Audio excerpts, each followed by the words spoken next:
Hello and welcome everyone. आज के इस वीडियो लेक्चर में हम डिस्कस करेंगे एएसआरबी नेट प्लांट पैथोलॉजी के यूनिट सेकंड के नेक्स्ट टॉपिक के बारे में डिस्कशन। इससे पहले हम यूनिट फर्स्ट को कंप्लीट कर चुके हैं, राइट।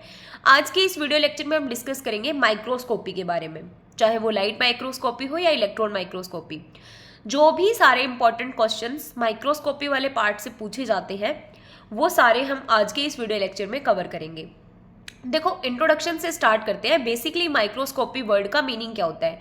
माइक्रो मतलब स्मॉल, स्कोपी मतलब टू विजुअलाइज, यानी कि बहुत स्मॉल ऑब्जेक्ट्स को भी विजुअलाइज करने की जो साइंस है, जो प्रोसेस है, उसे हम बोलते हैं माइक्रोस्कोपी। ठीक है, और ये हम किसकी हेल्प से करते हैं? Through the help of microscope, right. अब देखो, माइक्रोस्कोप या माइक्रोस्कोपी अलग अलग तरीके की हो सकती है, जैसे लाइट माइक्रोस्कोप है, इलेक्ट्रॉन माइक्रोस्कोप है। अब देखो, लाइट माइक्रोस्कोप में जो सोर्स ऑफ इल्यूमिनेशन होता है वो क्या होता है? लाइट होती है। जबकि इलेक्ट्रॉन माइक्रोस्कोप में जो सोर्स ऑफ इल्यूमिनेशन होता है वो इलेक्ट्रॉन बीम्स होती है, इसीलिए इनका इस तरीके से टर्मिनोलॉजी दी गई है। अब लाइट माइक्रोस्कोप के अंदर आप डिफरेंट तरीके के माइक्रोस्कोप को रीड करेंगे, लाइक ब्राइट फील्ड हो गया, डार्क फील्ड हो गया, फ्लोरेसेंस हो गया, फेज कॉन्ट्रास्ट माइक्रोस्कोप हो गया और यूवी माइक्रोस्कोप हो गया। इनमें जो आपको याद रखने वाली चीजें हैं वो इतनी ही है कि जैसे डार्क फील्ड माइक्रोस्कोप है, उसका आपको मैग्निफिकेशन याद रखना है कि 1500x उसका मैग्निफिकेशन होता है। और डार्क फील्ड जो माइक्रोस्कोप होता है उसमें बैकग्राउंड जो होता है वो डार्क होता है और स्पेसिमेन ब्राइट होता है। इसका मतलब क्या हुआ? जैसे कि आपकी कोई कंप्यूटर स्क्रीन है, आपको यहाँ पर दिख जाएगा, तो ये पूरी जो स्क्रीन है उसका बैकग्राउंड ब्लैक होगा, डार्क होगा, और जो स्पेसिमेन है, यानी कि स्पेसिमेन यहाँ पे सैंपल को रिप्रेजेंट कर रहा है, वही आपको बस जो ब्राइट है वो दिखेगा, राइट। इसके अलावा फेज कॉन्ट्रास्ट क्वेश्चन पूछा जाता है कि ऐसा कौन सा माइक्रोस्कोप है जिससे लाइव स्पेसिमेन को ऑब्जर्व किया जा सकता है। तो आपको याद रखना है कि फेज कॉन्ट्रास्ट ऐसा माइक्रोस्कोप है जिससे हम लाइव स्पेसिमेन को ऑब्जर्व कर सकते हैं, और इसकी रिजॉल्विंग पावर होती है 0.1 to 0.2 माइक्रोमीटर। और इसके अलावा यूवी माइक्रोस्कोप भी लाइट माइक्रोस्कोप के अंदर आता है। दूसरा हम पढ़ते हैं इलेक्ट्रॉन माइक्रोस्कोप। तो इलेक्ट्रॉन माइक्रोस्कोप के अंदर हम दो तरीके के माइक्रोस्कोप को देखते हैं, TEM और SEM, that is transmission electron microscope and scanning electron microscope. देखो, इलेक्ट्रॉन माइक्रोस्कोप नाम पड़ा, इसका मतलब क्या हुआ कि यहाँ पे सोर्स ऑफ इल्यूमिनेशन क्या होगा? Short beam of electrons, right.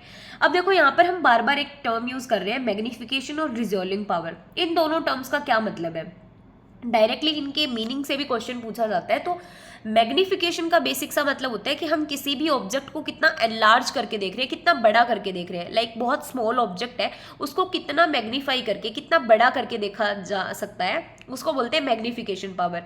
Resolution power का मतलब होता है कि कितना क्लियर देखा जाता है। अगर कोई दो ऑब्जेक्ट्स है एक मिनिमम डिस्टेंस के ऊपर, तो कितना क्लियर देखा जा सकता है उनको, राइट।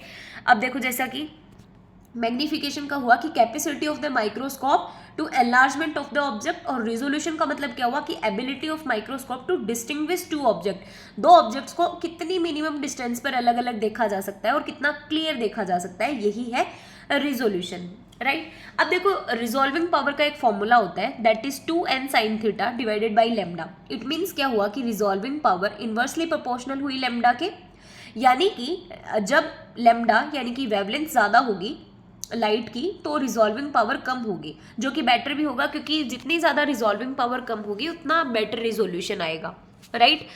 इसके अलावा हम कह सकते हैं यहाँ पर एक चीज़ और है, n sin थीटा, जिसे हम न्यूमेरिकल अपर्चर के नाम से जानते हैं, जो बेसिकली मेजर करता है कि कितनी जो कंडेंसर और स्पेसिमेन के बीच में लाइट जो है वो कितनी स्प्रेड हुई है। इस चीज़ को न्यूमेरिकल अपर्चर बताता है, राइट। तो हम बोल सकते हैं कि जो रिजॉल्विंग पावर है वो n sin थीटा के तो प्रोपोर्शनल है और लेमडा के इनवर्सली प्रोपोर्शनल है, राइट। तो ये चीज़ें आपको ध्यान में रखनी है, डायरेक्टली क्वेश्चन फॉर्मूला से पूछा जाएगा। नेक्स्ट अगर हम बात करें कि लास्ट ईयर का जो नेट का एग्जामिनेशन था उसमें भी क्वेश्चन पूछा गया था, उसमें ऑप्शंस दिए गए थे, और कि इनमें से कौन कौन से पार्ट्स जो है वो ऑप्टिकल पार्ट्स के अंदर कंसीडर किए जाते हैं। तो आपको पता है जो डायरेक्ट विजुअलाइजेशन में हेल्प करते हैं उन्हें हम ऑप्टिकल पार्ट्स के रूप में जानते हैं। जैसे कि यहाँ पर आप याद रख सकते हैं डायरेक्टली मिरर हो गया, कंडेंसर हो गया, ऑब्जेक्टिव लेंस हो गया और ओक्यूलर लेंस हो गया, और इन्हें हम ओक्यूलर लेंसेज को हम आई पीसेस के नाम से भी जानते हैं, राइट। तो आपको ये डायरेक्टली याद रखना है। फिर हमारी बात आती है इलेक्ट्रॉन माइक्रोस्कोप की। देखो, मेजरली जो क्वेश्चन पूछे जाते हैं ना माइक्रोस्कोप से, वो पूछा जाता है उनकी मैग्निफिकेशन पावर से, उनकी रिजोल्यूशन पावर से, बेसिकली लाइट माइक्रोस्कोप और इलेक्ट्रॉन माइक्रोस्कोप में क्या डिफरेंस है इससे। तो इलेक्ट्रॉन माइक्रोस्कोप जो है उसकी डिस्कवरी नोलन रस्का नाम के साइंटिस्ट के द्वारा 1931 में की गई थी। ये आपको डिफरेंट बुक्स में अलग अलग ईयर मिल जाएगी, आपको according to the option choose करना है, पर ये 1931 जो है थोड़ा एक्यूरेट माना जाता है, राइट। इसके अलावा जो हम बोलते हैं कि इलेक्ट्रॉन माइक्रोस्कोप में जो सोर्स ऑफ इल्यूमिनेशन होता है वो इलेक्ट्रॉन बीम्स होती है, तो यहाँ पर इलेक्ट्रॉन माइक्रोस्कोप के अंदर सोर्स ऑफ इलेक्ट्रॉन्स के रूप में टंगस्टन काम करता है, राइट। अब हमने पढ़ा था कि इलेक्ट्रॉन माइक्रोस्कोप दो तरीके का होता है, ट्रांसमिशन इलेक्ट्रॉन माइक्रोस्कोप और स्कैनिंग इलेक्ट्रॉन माइक्रोस्कोप। तो दोनों में क्या डिफरेंस है, इलेक्ट्रॉन माइक्रोस्कोप बना दिया तो दो की क्या रिक्वायरमेंट थी, क्या डिफरेंसेस है दोनों में। तो देखो जो ट्रांसमिशन इलेक्ट्रॉन माइक्रोस्कोप है बेसिकली वो 2D स्ट्रक्चर प्रोवाइड कराता है किसी भी स्पेसिमेन की, और ये इंटरनल स्ट्रक्चर यानी कि हम बोल सकते हैं कि किसी भी ऑब्जेक्ट की अल्ट्रा स्ट्रक्चर को स्टडी करने के लिए जो ट्रांसमिशन इलेक्ट्रॉन माइक्रोस्कोप है वो काम आता है। ये सरफेस की स्टडी ना करके जो इंटरनल स्ट्रक्चर होती है स्पेसिमेन की उसको स्टडी करवाने में काम करता है। इसके अलावा इसकी जो मैग्नीफिकेशन होती है वो भी लगभग 10 लाख एक्स मैग्नीफिकेशन पावर होती है इसकी, और इससे अभी हमने पढ़ा कि इससे अल्ट्रा स्ट्रक्चर को स्टडी किया जा सकता है। तो बहुत बार एग्जाम्स में क्वेश्चन पूछा जाता है कि निम्नलिखित में से कौन से पर्टिकुलर माइक्रोस्कोप को यूज़ करके हम वायरस के अल्ट्रा स्ट्रक्चर को स्टडी कर सकते हैं। तो ट्रांसमिशन इलेक्ट्रॉन माइक्रोस्कोप का यूज़ करके हम वायरस के अल्ट्रा स्ट्रक्चर को स्टडी कर सकते हैं, राइट। फिर हमारा एक आता है स्कैनिंग इलेक्ट्रॉन माइक्रोस्कोप, ये देखो 3D इमेज बनाता है। इसके अलावा ये सरफेस की इमेजेस ही लेता है सिर्फ, ये वाली चीज़ आपको ध्यान में रखनी है कि transmission electron microscope internal structure को स्टडी करता है जबकि ये टोपोग्राफिकल या सरफेस इमेज को ही अपटेक करता है, राइट। इसके अलावा स्कैनिंग इलेक्ट्रॉन माइक्रोस्कोप जो होता है वो फास्टर होता है ट्रांसमिशन वाले से और लेस एक्सपेंसिव होता है। ये 3D इमेज प्रोवाइड कराता है और इसका जो मैग्नीफिकेशन होता है वो 1 लाख एक्स मैग्नीफिकेशन होता है, राइट। अब इसमें कुछ डिफरेंसेस आते हैं जहां से मेनली क्वेश्चन पूछे जाते हैं, ये वाली चीजें आपको ध्यान रखनी है। देखो लाइट माइक्रोस्कोप का जो मैग्नीफिकेशन है वो मैक्सिमम 2000 एक्स तक देखने को मिलता है, और जो इलेक्ट्रॉन माइक्रोस्कोप है उसका 1 लाख एक्स से भी ज़्यादा मैग्नीफिकेशन देखने को मिलता है। अभी हमने देखा SEM और TEM जो है उनमें अलग अलग होगा, राइट। इसके अलावा जो रिजोल्यूशन होता है वो बेसिकली लाइट माइक्रोस्कोप में 0.2 माइक्रोमीटर होता है जबकि इलेक्ट्रॉन माइक्रोस्कोप में 0.2 नैनोमीटर होता है। आपको डायरेक्टली याद रखना है, डायरेक्ट क्वेश्चन यहाँ से पूछा जाता है, राइट। इसके अलावा जो मीडियम ऑफ रेडिएशन है वो यहाँ पर एयर होती है, और याद रखना कि इलेक्ट्रॉन माइक्रोस्कोप जो होता है उसमें वैक्यूम होती है। क्यों होती है, क्योंकि इलेक्ट्रॉन बीम्स जो होती है जो टंगस्टन से रिलीज हो रही है वहाँ उसके आगे अगर वैक्यूम नहीं होगा तो जो भी एयर वगैरह प्रेजेंट होंगी यहाँ पर बीच सरफेस में वहाँ से ये जो इलेक्ट्रॉन्स हैं ये रिएक्ट कर जाएंगे, इसीलिए इलेक्ट्रॉन माइक्रोस्कोप में जो मीडियम ऑफ रेडिएशन होता है वो वैक्यूम रखा जाता है, राइट। इसके अलावा जो आप देख सकते हैं यहाँ पर कि जो स्पेसिमेंस को इसमें ग्लास साइड यूज़ की जाती है, इसमें कॉपर ग्रिड यूज़ की जाती है, ये भी आपको याद रखना है। दूसरा लिविंग स्पेसिमेन हमने पढ़ा था कि लाइट माइक्रोस्कोप के केस में हम फेज कॉन्ट्रास्ट माइक्रोस्कोप को यूज़ करके लिविंग स्पेसिमेन को इस जो पर्टिकुलर सैंपल है उसकी स्टडी कर सकते हैं, लेकिन इलेक्ट्रॉन माइक्रोस्कोप में लिविंग सैंपल की स्टडी नहीं हो सकती है।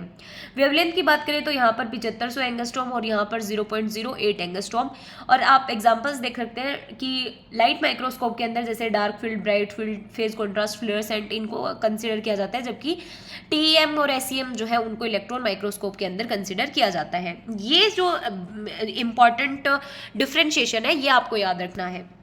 नेक्स्ट आता है स्कैनिंग इलेक्ट्रॉन माइक्रोस्कोप और ट्रांसमिशन इलेक्ट्रॉन माइक्रोस्कोप। देखो बेसिकली जो रिजॉल्विंग पावर होती है स्कैनिंग इलेक्ट्रॉन माइक्रोस्कोप की वो 10 to 20 नैनोमीटर होती है, जबकि जो ट्रांसमिशन इलेक्ट्रॉन माइक्रोस्कोप की होती है वो 0.10 to 0.50 नैनोमीटर होता है। दूसरा इसमें ट्रांसमिशन इलेक्ट्रॉन माइक्रोस्कोप में माइक्रोटॉमी की रिक्वायरमेंट होती है, इसीलिए हम बोल सकते हैं कि जो स्कैनिंग इलेक्ट्रॉन माइक्रोस्कोप होता है उसकी तुलना में ये थोड़ा एक्सपेंसिव होता है, और SEM जो है उसमें माइक्रोटॉमी की रिक्वायरमेंट नहीं पड़ती है, इसलिए ये थोड़ा उससे चीपर होता है।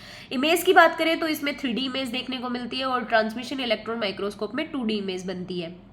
ये यहाँ पर मेंशन किया गया है, माइक्रोटॉमी जनरली यहाँ नहीं की जाती है और यहाँ पर देखने को मिलती है, ठीक है। माइक्रोटॉमी एक बेसिकली इक्विपमेंट है। नेक्स्ट है कि नंबर ऑफ सैंपल लोडेड, इसमें मैनी सैंपल्स लोड किए जा सकते हैं, उसमें एक बार में एक ही सैंपल की स्टडी की जा सकती है। और यहाँ पर सबसे इंपॉर्टेंट पॉइंट आता है अल्ट्रा स्ट्रक्चर ऑफ वायरस। इसमें ultra structure of virus virus ही नहीं, बाकी किसी भी स्पेसिमेन के अल्ट्रा स्ट्रक्चर की स्टडी नहीं की जाती है स्कैनिंग इलेक्ट्रॉन माइक्रोस्कोप में, क्योंकि ये सिर्फ टॉपोग्राफिकल इमेज प्रोवाइड कराता है, जबकि ट्रांसमिशन इलेक्ट्रॉन माइक्रोस्कोप की हेल्प से हम जो वायरस के अल्ट्रा स्ट्रक्चर होती है उसकी भी बेसिकली स्टडी कर सकते हैं। इसके अलावा एक इम्पॉर्टेंट पॉइंट आप यहाँ पर ये भी ध्यान रख सकते हैं कि जो माइक्रोस्कोपिक स्लाइड होती है उसकी साइज़ क्या होगी। मोस्ट देखो अलग अलग साइज़ की आ सकती है, लेकिन जो मोस्ट कॉमनली यूज्ड है उसकी साइज़ होती है 76 इंटू 26 mm, राइट। आप ये नोट डाउन कर सकते हैं, यहाँ से क्वेश्चन पूछे जाने के चांसेस रहते हैं। 76 इंटू 26 mm ये होगी माइक्रोस्कोपिक स्लाइड की। अब स्लाइड के ऊपर स्पेसिमेन को फिक्स करने के लिए हम कवर स्लिप का यूज़ करते हैं। उस कवर स्लिप की साइज़ क्या होगी, ये हो सकती है 25 इंटू 25 mm की हो सकती है, या फिर 18 इंटू 18 mm की हो सकती है, राइट। ये वाली चीज़ आपको ध्यान में रखनी है, यहाँ से क्वेश्चन पूछे जाते हैं। इसके अलावा आपको लाइट माइक्रोस्कोप की जो रिजोल्यूशन है वो याद रखनी है, 200 नैनोमीटर होती है, जबकि इलेक्ट्रॉन माइक्रोस्कोप की 0.2 नैनोमीटर होती है। इसी के साथ में जो स्कैनिंग इलेक्ट्रॉन माइक्रोस्कोप की जो स्कैनिंग जो रिजॉल्विंग पावर होती है वो 10 से 20 नैनोमीटर होती है, जबकि ट्रांसमिशन इलेक्ट्रॉन माइक्रोस्कोप की 0.1 टू 0.5 नैनोमीटर होती है। इसका मीनिंग क्या निकला साफ साफ कि जो ट्रांसमिशन इलेक्ट्रॉन माइक्रोस्कोप है उसकी resolving power scanning electron microscope की तुलना में ज़्यादा होती है। ये वाली चीज़ें हैं जहाँ से माइक्रोस्कोप में डायरेक्ट क्वेश्चन पूछे जाने के चांसेस रहते हैं। और नेक्स्ट वीडियो लेक्चर में हम डिस्कस करेंगे डिफरेंट PCR, उसके वेरिएंट्स, एलिजा एंड बाकी सारे टॉपिक्स के बारे में डिस्कशन।